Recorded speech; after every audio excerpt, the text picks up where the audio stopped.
Hello student, आज class 9 में science में फिजिक्स में जो आपका टॉपिक है वो आपका न्यूटन के गति के नियम, न्यूटन लॉ ऑफ मोशन। ठीक है, तो इससे पहले मैंने जो वीडियो बनाया था उसमें बताया था फोर्स क्या होता है। ठीक है, फोर्स के दो टाइप के होते हैं। ठीक है, संतुलित, असंतुलित, बैलेंस या अनबैलेंस। ठीक है, ओके। तो जो मोशन होता है वो क्या, अनबैलेंस फोर्स की वजह से होता है, असंतुलित बल की वजह से होता है कि वस्तु गति करती है। ठीक, तो आज का टॉपिक स्टार्ट करते हैं। तो टॉपिक स्टार्ट करने से पहले मैं ये आपको बताना चाहता हूँ कि जो ये वीडियो जो आप टॉपिक्स देख रहे हैं, ये सारे टॉपिक्स यूपी बोर्ड के 70% सिलेबस के अकॉर्डिंग है। ठीक है, तो आप सारे वीडियो देखिए, लाइक कीजिए, सब्सक्राइब कीजिए एंड शेयर कीजिए। ठीक है, आपको ये वीडियो कैसे लगा नीचे कमेंट सेक्शन में आप हमें बताइए कमेंट करके। ओके, तो स्टार्ट करते हैं आज का टॉपिक। देखिए, Newton law of motion, Newton ने 3 नियम दिए हैं। ठीक, प्रथम नियम जो है वो उसे क्या कहते हैं, देखिए, first law, Newton law of motion, प्रथम नियम।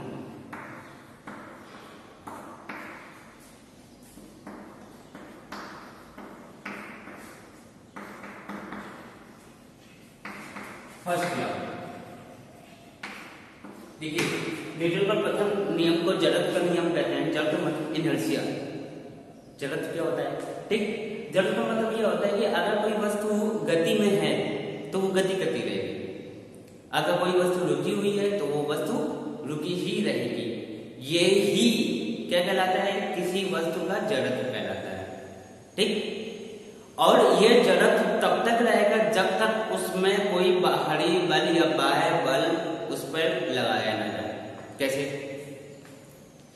समझिएगा, ये रजिस्टर है, अगर रजिस्टर ऐसे ठीक रखा है, ये कोई वस्तु इसे रखी हुई है, ऐसे रखते हैं, ये जैसे बॉक्स है, ये रखा हुआ है यहाँ पे। ठीक, ये रखा रहेगा कब तक, जब तक इसमें क्या है, फोर्स न लगाया जाए। अभी आपने बल में देखा था ना, फोर्स लगाया जा रहा है। फोर्स लगाएंगे तो अब फोर्स कितना फोर्स लगाएंगे, इतना फोर्स लगाएंगे कि ये क्या करना पड़ेगा, गति कर सके, और फिर ये वस्तु यहाँ पे आ गई। तो ये बल लगाने पे ही वस्तु इधर से इधर आई, वरना ये वस्तु हमेशा ये क्या है, रखे रहेगी। अगर कोई वस्तु गति कर रही है, लगातार कर रही है, तो गति करती रहेगी जब तक उसको रोकने के लिए कोई फोर्स नहीं लगाया जाएगा। ठीक, यही नियम जो रहता है न्यूटन का प्रथम नियम कहलाता है। एग्जाम्पल से देखिए, जैसे आपने कैरम बोर्ड खेलते हैं, कैरम बोर्ड आपने खेलते हैं, कैरम बोर्ड में जो बीच में गुड्डियां रखते हैं। ठीक, आप स्ट्राइकर से क्या करते हैं, स्ट्राइकर से शुरू करते हैं, मारते। जैसे स्ट्राइकर से आप मारेंगे तो सबसे नीचे वाली जो गोटी होगी ऊपर जाके सीधे जाके पोल में चली जाती है, बाकी सारी जो गोटी होती है वो आगे से एकदम नीचे आ जाती है। होता है ऐसा, ये किसकी वजह से होता है, जड़त्व की वजह से। एक कोई गिलास है, इसके ऊपर एक ताश का पेपर रखा हुआ है, ताश, और उसके ऊपर रखा गया एक कॉइन। ठीक, तो जैसे ही आप इस ताश को उंगली से, जैसे ही आप धक्का मारेंगे, ठीक, जैसे इसको उंगली से किया तो ये ताश जो हो जाएगा वो निकल के फिर आ जाएगा, बाहर आ जाएगा, और जो कॉइन है वो अंदर आके गिर जाएगा। किसकी वजह से ये कॉइन अंदर आके गिरा आगे, किसकी वजह से, जड़त्व की वजह से। तो ऐसे कई सारे एग्जाम्पल हैं, बस समझ में आए। या आप बस में सफर कर रहे हो, तो बस लगातार सफर कर रही है, या बस में होता क्या, आप बैठे हैं, अचानक अगर बस गति करने लगी तो आप क्या आएंगे, बस आगे की तरफ बढ़ेगी अगर, और आप पीछे की तरफ होंगे। किसकी वजह से, जड़त्व की वजह से। बस तो अपनी जगह से गति कर रही है, लेकिन जड़त्व की वजह से आप अपनी जगह पर रहने की कोशिश करेंगे, लेकिन ये संभव नहीं हो पाता, इसलिए आप कैसे होते हैं, पीछे की तरफ धक्का महसूस होता है। ये सब किसकी वजह से, जड़त्व की वजह से, न्यूटन का प्रथम नियम। बस समझ में आ रही। न्यूटन का दूसरा नियम क्या है,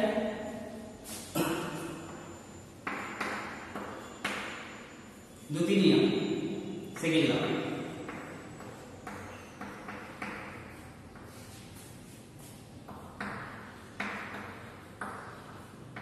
सेकेंड लॉ,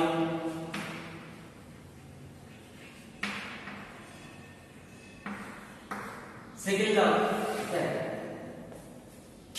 कह रहे हैं कि जब किसी वस्तु पर बल लगाते हैं तो जब वस्तु में बल लगाएंगे तो उसमें संवेग परिवर्तन होगा। संवेग परिवर्तन क्या होता है? संवेग क्या होता है? p कितना होता है? mv।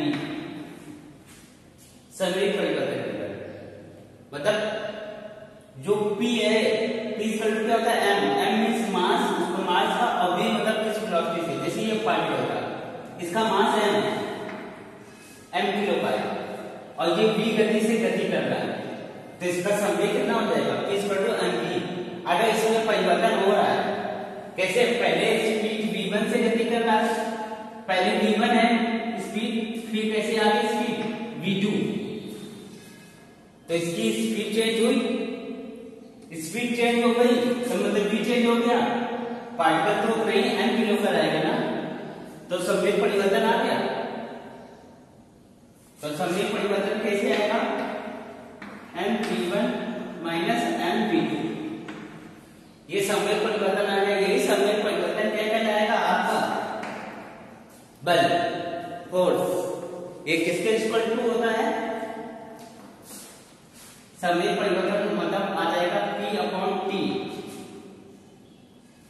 ठीक। तो इधर भी p आ जाएगा, t क्या आ जाएगा? n v2 minus v1 upon t, और ये क्या कहलाएगा आपका? ये आपका कहलाएगा a।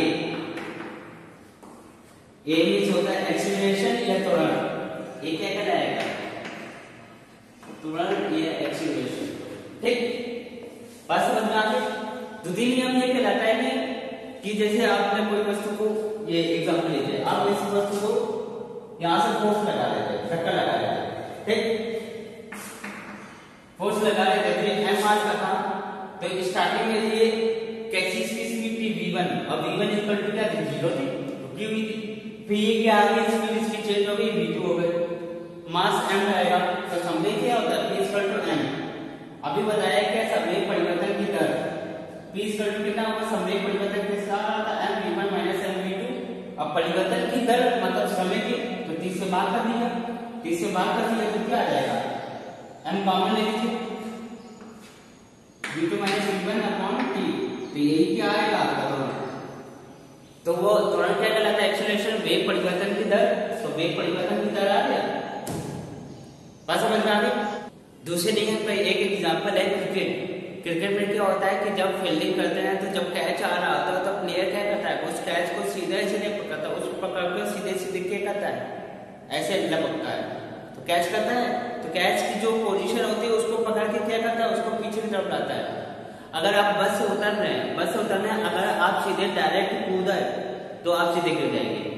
अगर बस से आप कूदते वक्त बस के साथ आप लगातार चलते जा रहे हैं या दौड़ रहे हैं तो आप नहीं गिरेंगे। ऐसे कैच के साथ भी होता है, बस से उतरते वक्त भी होता है। अगर आपने ये नहीं किया तो आप गिर जाएंगे, या कैच में या आपके हाथ में चोट लग जाएगी, ठीक। दोनों चीज हो गई। बस के केस में आपको गिर जाएंगे, और कैच लेते वक्त अगर आपने सीधा लिया तो आपके हाथ से लग के क्या हो जाएगी? गेंद बाहर चली जाएगी, या आपके हाथ में चोट लग जाएगी। बस समझ जाए? कैच करते वक्त क्या करते हैं? आप सीधे क्या करते हैं? उसको वो वेग परिवर्तन, उसको वेग क्या करते हैं? 0 लाने के लिए। बस समझ में आ गई? दोनों चीजें, ओके। न्यूटन का तीसरा नियम क्या है? तीसरा नियम देखिए,